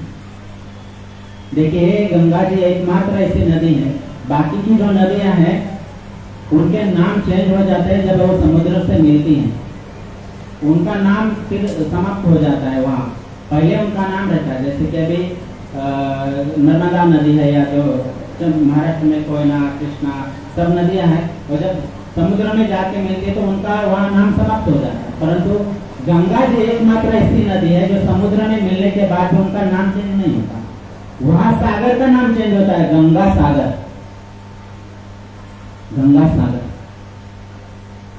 तो गंगा जी जो है चली गई भीमसेन को प्रवाहित करते नीचे के लोक में चली गई। वहां नीचे के लोक में नागलोक में चली गई। नागलोक में चली गई तो वहां के जो बीएसएफ वाले हैं, बॉर्डर सुरक्षा वाले लोग हैं, वहां तो सब नाग हैं, उन्होंने भीमसेन को डस लिया। डसना प्रारंभ किया, डस रहे बहुत से सैनिक हैं और सभी के सभी नाग है, बड़े नाग, सब ने डसना शुरू कर दिया। अब नागों के डसने से क्या होता है, मान लीजिए किसी को सर्प ने डस लिया तो पहले तो निश्चित हो जाता, फिर मृत्यु हो जाती है डस करने से। यहाँ उल्टा हो गया, सर्पों के डसने से, नागों से डसने से इस भीमसेन के अंदर चेतना आना शुरू हो गया। क्योंकि हमने कहावत सुने कि लोहा लोहे को काटता है, तो उनके अंदर पहले से विष था भीमसेन के अंदर, दुर्योधन ने खिलाया। अब वो एंटीडोज उनको मिल रहा है वहां से नागों की ओर से, तो नाग डस रहे तो उनकी चेतना आ रही है, वो पहले का जहर निकलते जा रहा है, तो चेतना आ रही है उनको। तो देखा नाग लोगों की जो बॉर्डर सुरक्षा वालों ने, ये तो अद्भुत प्राणी है कोई, ये कैसे, ऐसे तो हमने पहले कभी देखा नहीं। तो जाते हैं अपने दरबार में राजाओं के पास, जो नाग लोग के जो प्रमुख है वासुकी, उनके पास जाते हैं और बोलते हैं कि महाराज आज तो हमने कुछ विचित्र ही देखा। तो भी अपने आंखों से देखते हैं कि क्या देखा, तो देखते कि ये तो ऐसा प्राणी है, कोई मनुष्य प्राणी है, ये यहाँ कैसे आ गया, और इनको तुम लोग डस रहे हो फिर भी नहीं डस रहा है, वो मर नहीं रहा है, उल्टा जीवित हो रहा है, चेतना आ रही है। देखते हैं तो उनके जो दरबार में एक आर्यक नाम के नाग है। कौन है आर्यक? वो आर्यक कौन है? महाराज शूरसेन के नाना है, महाभारत में लिखा है, महाराज शूरसेन के नाना जी। तो देखते हैं कि तो उनको परिचय पूछते हैं भीमसेन को, भाई कौन हो तुम? सब लोग पूछते कि कौन हो, तुमको हमारे इतने सारे सैनिक डस रहे हैं, तुम्हारे ऊपर कुछ प्रभाव ही नहीं हो रहा है, कुछ तुम जहर का कुछ असर ही नहीं हो रहा है। मतलब हो कौन तुम, अपना परिचय दो। तब वो कहते कि मैं कुंती पुत्र भीमसेन हूँ। जैसे कुंती का नाम सुना उन्होंने आर्य जी ने, तब कहा ये तो मेरे नाती का पुत्र है। नाते बोलते हैं हिंदी में, क्या बोलते हैं, नाते बोलते हैं। तो ये तो मेरा हमारा रिश्तेदार है भाई हमारा, इसका तो स्वागत होना चाहिए। तो उनको राज दरबार में ले जाते प्रमुख अतिथि बनाकर, और ये चीफ गेस्ट हैं नागलोक का भीमसेन। फिर उनको अच्छी सी जड़ी बूटियां वगैरह देकर उनको ठीक करते हैं। फिर अभी अतिथि का स्वागत कैसे करेंगे कि नागलोक का जो सबसे स्वादिष्ट पदार्थ है, जो सिर्फ नागलोक ही पीते हैं, ऐसा कुछ इनको दे दिया जाए। तो नागलोक का एक रस है, उनका नाम, उसका नाम मुझे याद नहीं आ रहा। वो रस के 8 कुंड हैं, वो 8 कुंड उनको दिए जाते हैं। कि बोलते पहले तो एक दे देते कि भाई पी ले, कि मनुष्य है कितना पिएगा। भीमसेन ने एक श्वास में 1 कुंड पी लिया, एक श्वास में 1 कुंड पी लिया। सब वो सुरक्षा वाले नागलोक के जब सब लोग आश्चर्यचकित हो गए, अरे इतना शक्ति तो हमारे भी नहीं है कि हमारे अंदर के 8 कुंड एक साथ में पी ले। ऐसा देखते देखते 8 कुंड भीमसेन ने पी लिए, 8 कुंड पी लिए और 8 दिन सो गए। 8 कुंड पी के 8 दिन सो गए। 8 दिन के बाद जब वो उठ गए सो के, तब उन्होंने अपने आप में पाया कि मैं बहुत ही शक्तिमान हो गया हूँ, बहुत ही शक्तिशाली हो गया हूँ। 10,000 हाथियों का बल भीमसेन को प्राप्त हुआ है। 10,000 हाथियों का बल भीमसेन को प्राप्त हुआ है। अब ये किनकी कृपा से हुआ है? भगवान भगवत गीता में कहते हैं 10वें अध्याय के 28वें श्लोक में कि सर्पों में मैं वासुकी हूँ। भगवान ने बताया, भगवान ने सब किया है। तो इस प्रकार अतिथि का स्वागत करके उनको अच्छे से सब कुछ दे करके फिर उनको विदा करने का जब समय आता है तो उनको भेज दिया जाता है। एक नाग उनको छोड़ने के लिए जाता है। एक नाग जब उनको छोड़ने के लिए जाता है तो वो नाग के पीठ पे बैठते हैं। जैसे पीठ पे बैठते हैं नाग लोग से सीधा उसी स्थान पर ऊपर आ जाते हैं, गंगा के तट पर, जहाँ उनको छोड़ा गया, जहाँ उनको छोड़ा गया था और छोड़ा गया था उस जगह से फिर वो अपने घर में चले ही, अभी पहुंचने ही वाले हैं। तो वहां पर बहुत चिंतित है सब पांडव और पांडव के पुत्र, मतलब जो बाकी के पांडव है वो और कुंती महारानी। और वो विदुर जी को कहते हैं, किसी और को कहते नहीं, कि विदुर जी को कहते हैं कि भीमसेन अभी तक आया नहीं, 8 दिन हो गए, पता नहीं क्या हुआ होगा। तो विदुर जी कहते हैं कि किसी को बोलिए मत आया नहीं है करके, आप शांत रहिए। तो भीमसेन जी उस वक्त आ जाते हैं। विदुर जी उनको कहते हैं कि आपके जो पुत्र है बहुत शक्तिशाली है, 5 पुत्र और दिग्विजय है। वो 5 पुत्र हैं, वो उनकी बहुत दीर्घायु है, आयु उनकी बहुत है, अभी नहीं मरने वाले, तो अभी मरा नहीं होगा वो, आप शोक मत कीजिए।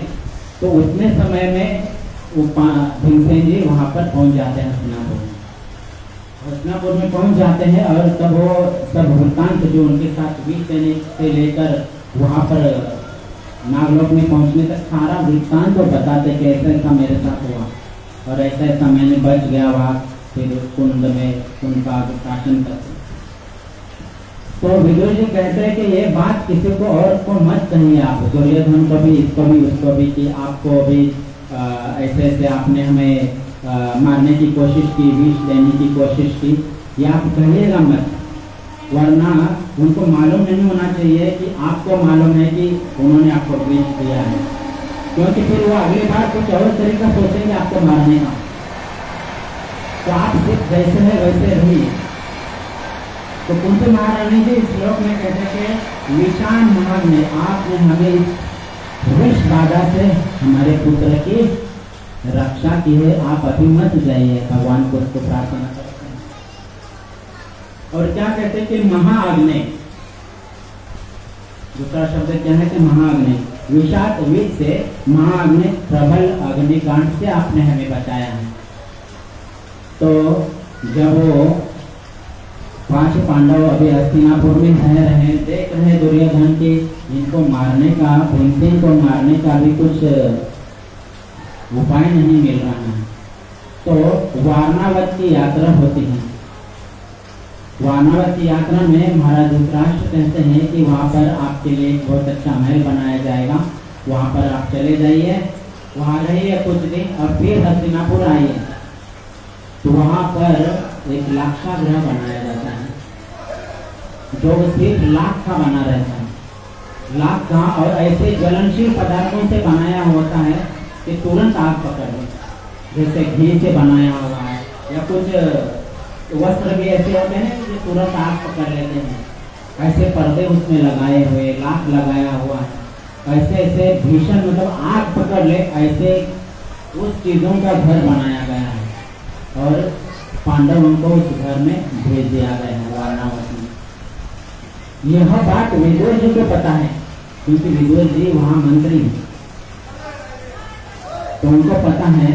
तो उन्होंने एक गुप्तचर को भेज के म्लेच्छ भाषा में लिखा है, उसमें म्लेच्छ भाषा में, म्लेच्छ भाषा अगर आज हम लोग दे देंगे कि म्लेच्छ भाषा सोचेंगे तो अंग्रेजी भाषा है ना। म्लेच्छ तो प्रभुपाद महाराज उनको ही बोलते थे विदेशी लोगों को। तो विदुर महाराज को और युधिष्ठिर महाराज को ये दोनों भाषाएं आती थी, म्लेच्छ भाषा। तो म्लेच्छ भाषा में एक संदेशा भेजते हैं, वो दूत को भी नहीं पता है कि ये क्या संदेशा है, लेकिन वो गुप्तचर जो भेजते हैं सिर्फ वो लाइन बोलते ये बोलो, वो बोलते हैं म्लेच्छ भाषा में, बोलते हैं हिंदी में अनुवाद करके बता रहा हूँ। युधिष्ठिर महाराज को बोलते कि जंगल में यदि आग लग जाए तो कौन बचेगा। तो युधिष्ठिर महाराज बुद्धि लगाते कुछ तो गड़बड़ है, तो जंगल में आग लगेगा तो कौन बच सकता है, जो जमीन के अंदर घुसेगा वही बचेगा, चूहा बचेगा। तो चूहा कहाँ रहता है, बेल में रहता है। समझ गए कि कुछ तो यहाँ पर हमारे लिए गुहा या क्या सुरंग बनाई हुई है। तो वो इशारों में सब कुछ विदुर महाराज को बताते हैं दूसरे दूत के द्वारा कि एक सुरंग बनाई गई है, और सुरंग ऐसे स्थान पे बनाई है जहाँ युधिष्ठिर महाराज का आसन हो, ताकि वहाँ पर वो जो महल बनाने वाले लोगों को तो शक ना संशय ना हो जाए कि सुरंग बनी है, क्योंकि युधिष्ठिर महाराज के आसन के पास तो कोई जाएगा नहीं। तो वहाँ पर आसन के नीचे ही सुरंग बनाई, और सुरंग वहाँ पर दूसरी जगह पर नदी के किनारे तक पहुँचती है, और वहाँ पर एक नाव रखी है। सब विदुर महाराज ने उनको, युधिष्ठिर महाराज को संदेशा भेजा। तो वहाँ पर कुछ सफाई कर्मचारी एक कोई आए थे और उनके 5 पुत्र भी आए थे। तो भीमसेन ने सोचा कि हम आज इनके वो पुरोचन नाम का व्यक्ति है जो जिसने महल बना, बल्कि उससे आग लगाने का हम वेट क्यों करें, हम खुद ही आग लगा के चले जाते हैं। तो आग लगती है और वो सुरंग से चले जाते हैं, और दुर्भाग्य से वहाँ पर वो जो महिला और उसके 5 बच्चे आए हुए थे सदाए के वो वहाँ पर मर जाते हैं। और फिर हस्तिनापुर में यह मैसेज जाता है कि कुंती और पांडव वहाँ पर अग्निकांड में मर चुके हैं, परंतु भगवान ने विदुर जी के द्वारा ये मैसेज भेजा है, विदुर जी के बुद्धि के द्वारा, कि जहाँ यहाँ सुरंग है यहाँ से चले जाओ। अब दूसरा मैसेज भेजा है कि अब तुम हस्तिनापुर वापस नहीं आना है, तुमको वन में रहना है। वन में कहाँ रहेंगे, क्या करेंगे, खाएंगे, करेंगे, भिक्षा मांग के खाना। तो कुंती महारानी जी कहते हैं कि आपने हमें भीषण अग्निकांड से बचाया है। आगे क्या कहते हैं, पुरुषाद दर्शनात्, मतलब मनुष्य के भक्षण से, मतलब मनुष्य के भक्षक से, मतलब मनुष्य को खाने वाले मनुष्य भक्षियों से आपने हमें बचाया है। तो यह कब हुआ, जब वो लाक्षागृह से बाहर निकले और नाव में बैठे और नाव वाला उनको नदी के उस पार छोड़ दिए, तब वो अब कहाँ जाए, अब जंगल है, कहाँ चले जाए। तो भीमसेन ने अपनी माता को कंधे पर बिठाया है और बाकी के चारों भाइयों को पीठ पर इधर उधर बिठाया है और वन में चले गए। वन में चले जा रहे, सभी लोग थक चुके हैं, अभी चले जा रहे हैं। एक पीपल के वृक्ष के नीचे वहाँ भीमसेन जी ने उन्हें उतार दिया, वहाँ के पत्ते साफ किए, झाड़ू लगाया और वहाँ पर उनको बिठा दिया। और कुंती महारानी जी पानी मांग रही है। देखिए महल में जिनके अनेकों दासियां हैं, आज वो कुंती महारानी जी वन में पानी मांग रही है। तो भीमसेन को ये बहुत बुरा लगा, तो उनको बहुत क्रोध आया पांडव कौरवों के ऊपर कि अब दुर्योधन को नहीं छोड़ना है। तो गए पानी लेने के लिए, तालाब छोटा सरोवर था, वहां से पानी लेके आए, सबको दिए, पानी पिलाए। पानी पीने से तो अच्छा लगा सबको। फिर अब क्या करें, उसी वृक्ष के नीचे वो सो गए। हम कहाँ पर है, मनुष्य के भक्षक थे, क्योंकि महारानी जी कह रहे थी आपने हमें मनुष्य के भक्षक से बचाया है। वहां सो गए। वही निकट ही एक हिडिंबा नाम का राक्षस है, उसकी बहन भी है हिडिंबा। हिडिंबा क्या करते हैं, वन में जो भी मनुष्य प्राणी आते हैं, मनुष्य आते हैं, उनको मार कर उनका मांस खाते हैं। मारने का काम कौन करता है, हिडिंबा करती है, और फिर दोनों भाई बहन मिल करके खाते हैं। और वो गंध से पहचान लेते हैं कि इस वन में कोई भी मनुष्य आया हुआ है। तो उनको वो सब 5 पांडव और कुंती महारानी के गंध से पता चला हिडिंबा को, यहाँ वन में कोई तो मनुष्य आए हुए हैं। अपनी बहन को भेजते हैं, जाओ देखो कौन आया है और उनको मारो और यहाँ लेके आओ। हिडिंबा जाती है, देखते हैं तो 4-5 लोग सोए हुए हैं, 4 पुरुष सोए हैं और एक वृद्ध स्त्री सोए हुए हैं, और एक जो है वो छटा वो सचेत है, जाग रहा है। और उनको देखा भीमसेन को, वो इनका शरीर देखे इतने मोहित हो गए, उनको मारने का जो भावना था वो छूट गया। भगवान ने हिडिंबा के अंदर इतनी बुद्धि डाल दी कि उनकी दुर्भावना जो थी वो चली गई, खाने की, उनको मार के खाने की, वो उनके शरीर से मोहित हो गई भीमसेन को। और जाके उनसे निवेदन करने लगी, पूछने लगी आप कौन हो, पुरुष इतने सशक्त पुरुष हो, कौन हो आप, और ये वृद्ध स्त्री कौन है, और ये जो 4 सोए हुए हैं वो कौन है। तो भीमसेन जी कहते हैं कि ये मेरे भाई है, ये मेरी माँ है और मैं भीमसेन हूँ। तो बोलते हैं भीमसेन जी को कि आप बहुत सुंदर हो, ये वो संबोधित करने का प्रयास करते हैं कि बोलती कि मैं आपसे विवाह करना चाहती हूँ, और अपना परिचय भी देते हैं कि मेरे भाई ने मुझे आपको मारने के लिए भेजा है, और फिर हम दोनों मिलकर आपको खाने वाले थे, परंतु आप पर मैं मोहित हो गई हूँ, मैं आपसे विवाह करना चाहती हूँ। आपके बचने का एक ही उपाय है कि आप मुझसे विवाह कर लो, मैं आपको अपने भाई से बचाकर दूसरे स्थान में ले जाऊंगी और वहाँ रखूंगी, सुरक्षित रखूंगी। तो उतने में आवाज उनके दोनों के संभाषण से वो 4 पांडव और कुंती माता जी जाग जाते हैं, उनकी बातें सुनते हैं।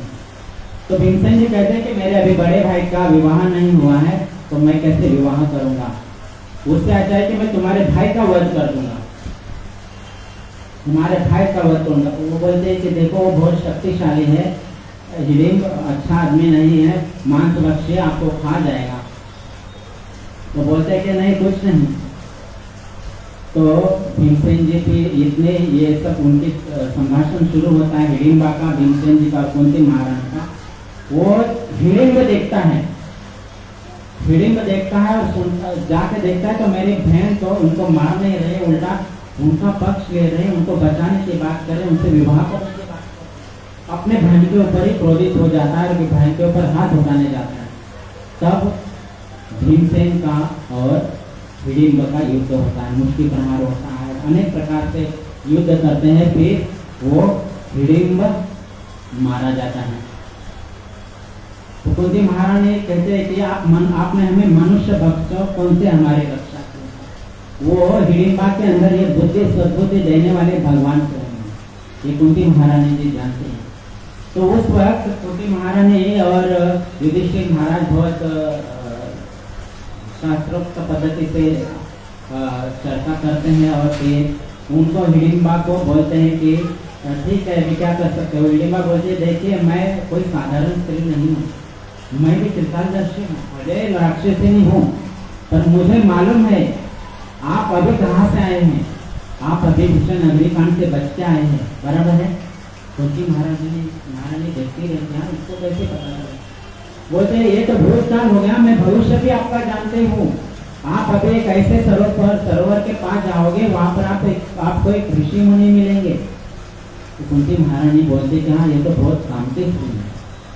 तो भीमसेन का उनके साथ विवाह इस शर्त पे किया जाता है कि जब तक आपको गर्भ धारणा ना हो तब तक ही भीमसेन आपके पास रहेंगे और रात को हमारे पास आएंगे, दिन में आपके पास आएंगे।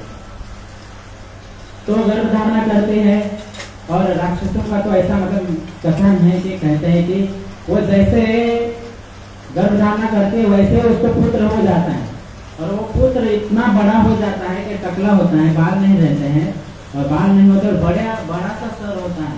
इसके घटोत्कच नाम देते हैं उनको। वो भीमसेन के चरणों में होते हैं। तो आप कौन हो? बोलते कि ये राक्षसी का पुत्र हूँ, आपका ही पुत्र हूँ। बोलते कि मैं आपकी सेवा करूंगा, क्या से मेरे लिए आज्ञा है बताइए। तो भीमसेन जो बोलते हैं कि तुम मेरी क्या सेवा कर सकते हो, आप अपने माता को अच्छी तरह से संभालो, उतना ही काफी है। नहीं आप मुझे आज्ञा दीजिए, मैं तो रावण और मेघनाथ से भी ज्यादा शक्तिशाली हूँ, चाहे तो मैं प्रलय ला सकता हूँ, इतना शक्तिशाली हूँ। इतना शक्तिशाली निर्माण ये भगवान जानते थे कि ये व्यक्ति आगे काम आने वाला है, इसलिए उस मनुष्य भक्षकों से भगवान ने उनकी रक्षा की ताकि महान युद्ध में ये घटोत्कच काम आने वाला है। तो कुंती महारानी जी कहते हैं कि आपने हमें महान भक्षकों से हमारी रक्षा की है। और कौन से महान मनुष्य भक्षकों से रक्षा की है, कौन बताएंगे? आप में से कोई बता सकते हैं? और भी एक ऐसे लीला हुई थी जहाँ मनुष्य भक्षकों से इनकी रक्षा की हुई है भगवान ने, बताइए। हाँ, वो गांव का नाम है एक चक्रा, जहाँ नित्यानंद महाप्रभु का जो जन्मस्थली है, ऐसा कुछ है, जन्मस्थली है। वहाँ पर वो गांव में जाते हैं, वहाँ से फिर मतलब भीड़भाड़ के वहाँ से फिर चलते घूमते वन में एक चक्रा गांव के पास पहुंचते हैं और एक चक्रा गांव में वो एक ब्राह्मण के घर में रुकते हैं। अपना परिचय नहीं देते हैं उनको, वो ब्राह्मण को कि हम कौन है, बस हम हैं, बस हम 5 पुत्र हैं, ये हमारी माता है, आप हमें रहने के लिए कुछ आश्रय दीजिए। तो रहने के लिए आश्रय देते हैं, परंतु उस गांव में गांव के नजदीक एक ऐसा बड़ा राक्षस है, क्या नाम है? बकासुर है, ऐसा पूछना, बकासुर है शायद। अब बोले प्रभु जी बकासुर है? हाँ, तो बकासुर है जो रोज उसको एक मनुष्य खाने के लिए चाहिए। और बचपन में तो हमारे तो स्कूल में ये पाठ था कि बकासुर को एक बैलगाड़ी भर के खाना लगता था, स्कूलों में था ये। जब कभी का तो शिक्षा मंत्री जी मुस्लिम ही थे, तो उनका तो पता नहीं उन्होंने किस हिसाब से क्या लिखा होगा, लेकिन साधुगण ऐसा कहते हैं कि उनको 40-50 बैलगाड़ी भर के खाना लगता है और साथ में वो जो व्यक्ति लेके जाता था उसको भी खाता। और जिस दिन लेके अगर वो नहीं कोई लेके गया, उस दिन वो उस गांव में आके फिर पूरा विध्वंस कर रहा था। तो गांव वालों ने मीटिंग करके उससे तय किया था कि हर रोज हमारे यहाँ से आपको इतना खाना आएगा और एक व्यक्ति लेके आएगा। तो ऐसे रोज उस गांव से एक व्यक्ति चला जाता है। एक बार कुंती महारानी जी देखती हैं कि उनके 4 पुत्र जो है वन में चले गए और अकेला भीमसेन घर पे। तो उस वक्त वो उस घर में जो चर्चा हो रही वो सुनती है। तो जो घर के प्रमुख व्यक्ति हैं, जो पुरुष हैं, वो अपने पत्नी से कहते हैं आज उनका नंबर है, आज उन लोग का नंबर है तो बकासुर के पास खाना लेके जाने का। तो वो जो पुरुष है वो अपनी पत्नी को कह रहे हैं कि देखो मैं तो पुरुष हूँ, आप तो मेरे 2 बच्चों की माता हैं, तुम जब भोजन लेके जाओगे राक्षस के पास तो वो तो उनको खा जाएगा, लेकिन हमारे बच्चे की माँ के बिना रह जाएंगे। उसका क्या, मैं तो पुरुष हूँ, मैं चला जाता हूँ, तुम घर में रहो और मेरे बाद बच्चों का पालन पोषण करो। वो पत्नी कहती है देखो मैं तो स्त्री हूँ, बच्चों का पालन पोषण कैसे करूंगी, आप तो पिता हो, कमा के ला सकते हो, बच्चों को खिला सकते हो, तो आप मत जाओ, मैं जाती हूँ। रो रहे दोनों, तो ये रोने की आवाज उनकी छोटी बच्चे भी सुनते हैं। और ये सब दृश्य कुंती महारानी खंबे के पीछे से देख रहे हैं। तो जो छोटी बच्ची जो है वो अपने माता पिता को कहती है देखो मैं तो पुत्री हूँ, आज ना कल आप मुझे ब्याह दोगे, त्याग दोगे, तो क्यों ना मैं ही चली जाती हूँ, मुझे खा जाए, आप तीनों सुरक्षित रहेंगे, आप दोनों और मेरा छोटा भाई। उसने भी वो छोटा भाई एक डंडी छोटा सा उठा लेकर बोलता मैं इस डंडे से बकासुर को मारूंगा। ये सब दृश्य जब आपस में चालू होता है, सब लोग रोते हैं, तो कुंती महारानी से रहा नहीं जाता, वो जाती है उनके पास और उनको पूछती है क्या हुआ है मुझे बताएंगे, तो नहीं बताते हैं। और तो कुंती महारानी बहुत विनम्र करती है कि बताइए बताइए। तब वो बताना शुरू करते हैं कि ऐसे ऐसी हमारे गांव की परंपरा है, एक राक्षस है, उसको रोज खाना देना पड़ता है, तो आज हमारा नंबर है। तो कुंती महारानी जी कहती है कि आप चिंता मत करिए, मेरे पुत्र को मैं भेजती हूँ, मेरा पुत्र बहुत शक्तिशाली है। वो जो पुरुष है बोलते हैं कि नहीं नहीं नहीं, आप तो हमारे अतिथि हैं, अतिथि की सेवा करना हमारा धर्म है, अतिथि को हम कैसे जाने देंगे, ये तो अपराध हो जाएगा। तो कुंती महारानी जी कहती है कि देखो अपराध अपराध कुछ नहीं होगा और ना ही किसी की मृत्यु होगी किसी की, वो राक्षसी मारा जाएगा, क्योंकि मेरा पुत्र जो है बहुत शक्तिशाली है, और सिर्फ शक्तिशाली नहीं है, बहुत मंत्र विद्या भी जानता है। ऐसे ही कह देती, मंत्र विद्या भी जानता है, वो मंत्र से उसको मार देगा। तो ऐसा बोले हाँ। तो तब वो तैयार होते हैं, तब वो भीमसेन अब वो गाड़ी लेकर के जितना खान पान का सामग्री लेकर तो चले जाते हैं, और वो राक्षस अभी देख नहीं रहा होता है कि भीमसेन आए हैं। भीमसेन वो खाना खाना शुरू कर देते हैं, खीर खाते हैं, चावल खाते हैं, जो भी हो। इतने में पीछे से वो देखता है आके, अरे ये तो मेरे लिए खाना लाया हुआ, खुद खा रहा है। ये वृक्ष को उठाता है और भीमसेन के अंदर फेंक देता है, मारता है, जो वृक्ष के 2 टुकड़े हो जाते हैं। भीमसेन का इतना बलाढ्य शरीर होता है, वो बकासुर सोचता है यार ये तो कैसा मनुष्य है, वृक्ष के 2 टुकड़े हो गए। तो दोनों में युद्ध शुरू होता है और फिर भीमसेन उनको मार देता है। तो कुंती महारानी जी कहते हैं कि आपने हमें इस तरह से मनुष्य भक्षकों से हमारी रक्षा की, कृपा करके आप हमसे अभी विदा मत लीजिए। जब भी हमारे ऊपर विपत्ति आई है तभी तभी आपने हमें बचाया है। तो विपत्ति हमारे और आपके नजदीकी का कारण है। जितनी बार विपत्ति आई है आप हमारे साथ रहे हैं, तो आप ही हमारी संपत्ति है, ये राजभोग हमारी संपत्ति नहीं है, आप हमें छोड़ के मत जाइए। क्यों ऐसा कहते हैं? क्योंकि बहुत शरणागत है, बहुत शरणागत है। भगवान ने भगवद गीता के अंतिम श्लोकों में कहा कि माम एकम शरणम व्रज,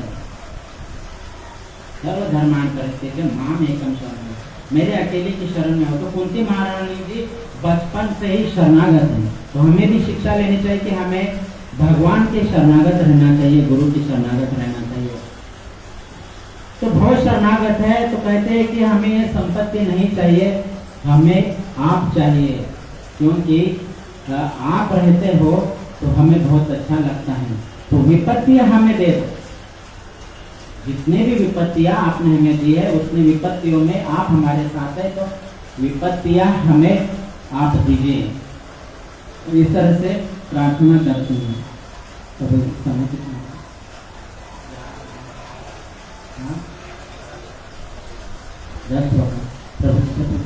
कितना हाँ, तो अभी बोल सकता हूँ कि कुछ देर बाद में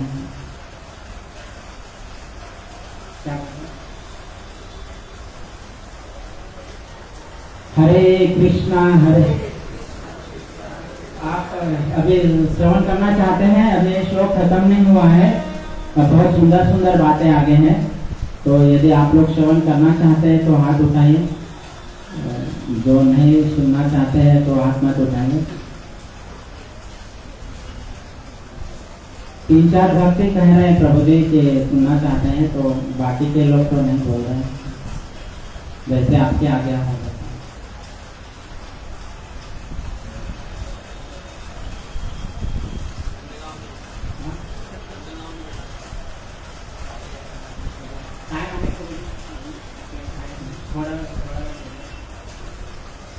तो विशाल महाग्ने पुरुषाद दर्शनाथ असत सभायाम वनवास कृष्ण। कहते कि आपने हमें विष बाधा से बचाया, आपने हमें महान अग्नि से बचाया, आपने हमें मनुष्य भक्षण से बचाया। अब कहते कि असत सभायाम, छोटे छोटे शब्दों में हम लोग करते हैं, समझते हैं। असत सभायाम, क्योंकि असत सभा से भी आपने हमें बचाया है, कभी भी आपने हमें साथ दिया है, हमारी रक्षा की है। तो असत सभा क्या है? जब युद्ध क्रीड़ा होती है, युद्ध क्रीड़ा को कह रही है कुंती महारानी की असत सभा, क्योंकि वहां पर कुछ अच्छी चीजें नहीं हो रही, जबरन युद्ध खेला जा रहा है। बहुत से लोग ऐसा प्रश्न करते हैं कि जब धर्मराज युधिष्ठिर इतने धार्मिक व्यक्ति है, स्वयं धर्म के अंश हैं, तो उन्होंने जुआ क्यों खेला, क्रीड़ा क्यों की? लेकिन अगर तत्व से जानने का प्रयास करेंगे तो युधिष्ठिर महाराज बहुत आज्ञाकारी व्यक्ति हैं, वो अपने बड़ों की आज्ञा का उल्लंघन नहीं करते हैं। धृतराष्ट्र महाराज ने दूत भेजा है, कौन सा उनका राज्य है पांडवों का?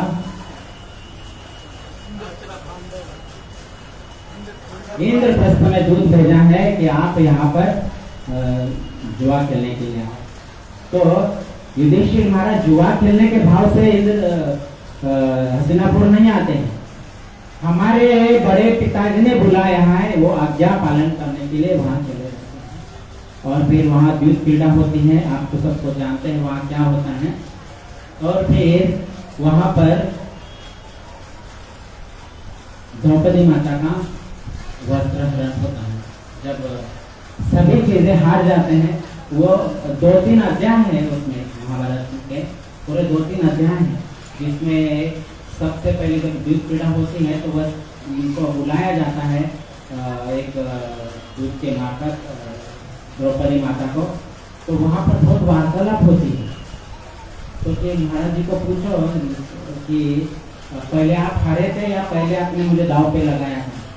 तो ये सब बहुत वार्तालाप होती है। एक व्यक्ति वहाँ पर है, कौरव है, वो भी कौरव विकर्ण, इस बात का विरोध करता है कि द्रौपदी माता को सभा में नहीं लाया जाए। तो बहुत शास्त्रोक्त करता है वहाँ पे 2-3 अध्याय, तो कोई किसी की बात नहीं मानते हैं। तो द्रौपदी माता को लाया जाता है, फिर वो प्रार्थना करती है। जब वो बहुत सा वहाँ पर वो है, अभी हमारे पास थोड़ा सा समय है, तो वो प्रार्थना करते हैं। जब वो दुशासन वस्त्र किसने लगता है, बीच में कर्ण में भी, मतलब जो कर्ण के लिए बहुत अच्छे से, मतलब कर्ण को अगर हीरो बनाने वाले जो लोग हैं, वो अगर ये महाभारत की जो लीला है उस समय की वो पढ़ेंगे तो कर्ण को कभी भी हीरो नहीं मानेंगे, क्योंकि वो एक में व्यक्ति था वहाँ जो उसने द्रौपदी माता को वेश्या कहा है, बल्कि इसके 5 पति हैं। फिर तो ये तो पहले से वेश्या हो गई, तो इनकी कहाँ इज्जत। तो इस बहुत सारे वार्तालाप होते हैं, अध्याय बहुत है उसमें। तो लास्ट में वस्त्र हरण का निर्णय हो जाता है, दुशासन वस्त्र किसने लिखता है। तब से वो प्रार्थना करती है द्रौपदी महारानी की, कुटे गुंतला से द्वार के चराया, वेड़ का सखयाल आवेला, हे द्वारका के राजा आप कहाँ बिजी हो गए, ना समय क्यों लगा। तब भगवान वस्त्र बन करके आ जाते हैं और उनकी रक्षा करते हैं। तो भगवान वस्त्र स्वयं वस्त्र बन जाते हैं और द्रौपदी माता के शरीर से लिपट जाते हैं। तो ऐसे उसमें महाभारत में वर्णन की बहुत सारे रंग बिरंगे वस्त्र, ऐसा बोर्ड क्या हिंदी में क्या बोलते हैं, मराठी में ठीक लगे, तो बहुत सारे वस्त्र वहाँ पड़े हैं, तो इतने वस्त्र भगवान बन जाते तो द्रौपदी माता की रक्षा करते हैं। तो कुंती महारानी यही कह रहे थे, आपने हमें असत सभा से हमारी रक्षा की है। और क्या कहें, वनवास कृच्छ था कि आपने हमारी रक्षा वनवास काल में भी की है। वनवास काल में क्या प्रसंग हुआ, कौन बताएंगे? हाँ, वो वनवास में नहीं हुआ, वो पहले है। हाँ, ये वनवास काल में हुआ है कि जब दुर्योधन दुर्वासा मुनि को आमंत्रित करते हैं और उनका आतिथ्य करते हैं बहुत सुंदर तरीके से, और दुर्वासा मुनि उनके आतिथ्य से प्रसन्न हो जाते हैं। छोटे शब्दों में कह रहा हूँ, प्रसन्न हो जाते हैं। फिर वो दुर्वासा मुनि से प्रार्थना करते हैं, वन में मेरे 5 भाई हैं और उनसे भी, और मेरे हमारे भाभी भी है, आप उनके ऊपर भी कृपा कीजिए। वो दुर्बुद्धि है, जानता है उनके पास कुछ नहीं है, लेकिन फिर भी उनको सताने के लिए तो दुर्वासा मुनि जाते हैं वहाँ पर, और फिर आगे की सब कथा आप सभी को पता है कि फिर वो स्नान करने जाते हैं। दुर्वासा मुनि तब तक ये सब प्रार्थना करते कि अभी हम लोग भोजन बनाते हैं, आप स्नान करें, संध्या करें। तो सब दुर्वासा मुनि अपने शिष्यों के साथ नदी के ऊपर स्नान करने जाते हैं, और इतने में द्रौपदी महारानी प्रार्थना करती है भगवान से, केशव आ जाओ। फिर भगवान आते हैं, फिर एक पत्ता अक्षय ठाकुर के उससे खाते हैं, संतुष्ट हो जाते हैं, और फिर वहीं से वो जब भगवान संतुष्ट हो जाते तो वहीं से दुर्वासा मुनि भी संतुष्ट होकर अपने शिष्यों से डकार देके चले जाते हैं। तो द्रौपदी कुंती महारानी जी कहते हैं कि वनवास के काल में भी आपने हमारी रक्षा की है। और क्या कह रहे कि मुदे अनेक महारथास्त्रतो, आपने महान बड़े बड़े युद्ध में बड़े बड़े सेनापतियों के बाणों से हमारे पुत्रों की रक्षा की है। तो जब महाभारत का युद्ध के पहले भी विराट युद्ध भी होता है, उसमें भी अकेले अर्जुन कौरव सेना को हरा देते हैं। और जब महाभारत का युद्ध होता है तो उसमें आप सभी भक्तों ने महाभारत सीरियल भी देखा होगा और महाभारत ग्रंथ भी बहुत लोगों ने पढ़ा होगा। तो शुरू में ये वर्णन किया जाता है महाभारत में कि अर्जुन इस युद्ध को अगर सागर कहा जाए, सागर की उपमा की जाए, ऐसे समुद्र की उपमा की जाए, तो अर्जुन जैसे योद्धा उस समुद्र में छोटी सी मछली जैसे हैं, एक छोटी सी मछली जैसे हैं। क्योंकि उस समुद्र में पितामह भीष्म द्रोणाचार्य जैसे, कर्ण जैसे बड़े बड़े शार्क हैं, तो अर्जुन एक छोटी सी मछली की तरह है। तो कहते कि वहां जीत पाना युद्ध में भगवान आपके अलावा पांडवों की जीत हो ही नहीं सकती थी। जयद्रथ को मारना तो असंभव जैसा था, क्योंकि जयद्रथ को अगर मार दिया जाए तो उसको, जयद्रथ को एक वरदान भी था कि जिससे तुम्हारी मृत्यु हो जाए उस व्यक्ति की भी मृत्यु हो जाए। तो जयद्रथ को मारना इतना आसान नहीं था। तो जयद्रथ के जब अर्जुन महाराज ने घोषणा की अभिमन्यु की मृत्यु के बाद कि कल सूर्यास्त के पहले मैं जयद्रथ को मारूंगा, नहीं तो भीषण अग्नि में प्रवेश करूंगा और मैं अपना बलिदान दे दूंगा। अब दुर्योधन को यह पता है कि जयद्रथ को वरदान है, जिसको मारने वाला भी मरेगा। तो दुर्योधन तो दोनों हाथ में लड्डू लेके है कि भाई अगर उसको नहीं मार पाया जयद्रथ को, तो अर्जुन वैसे भी अग्नि में प्रवेश करेगा, और अगर अर्जुन ने जयद्रथ को मारा तो मारने वाला मरेगा, ये भी वरदान है। तो दोनों हाथ में लड्डू है। लेकिन दुर्योधन ये भूल गया, पांडवों के पक्ष में एक ऐसे है व्यक्ति जिनका वर्णन अर्जुन महाराज गीता जी में कहते हैं कि अनेक बाहु दरवत्र नेत्रम, उनके पास अनेक बाहु है, अनेक हाथ हैं।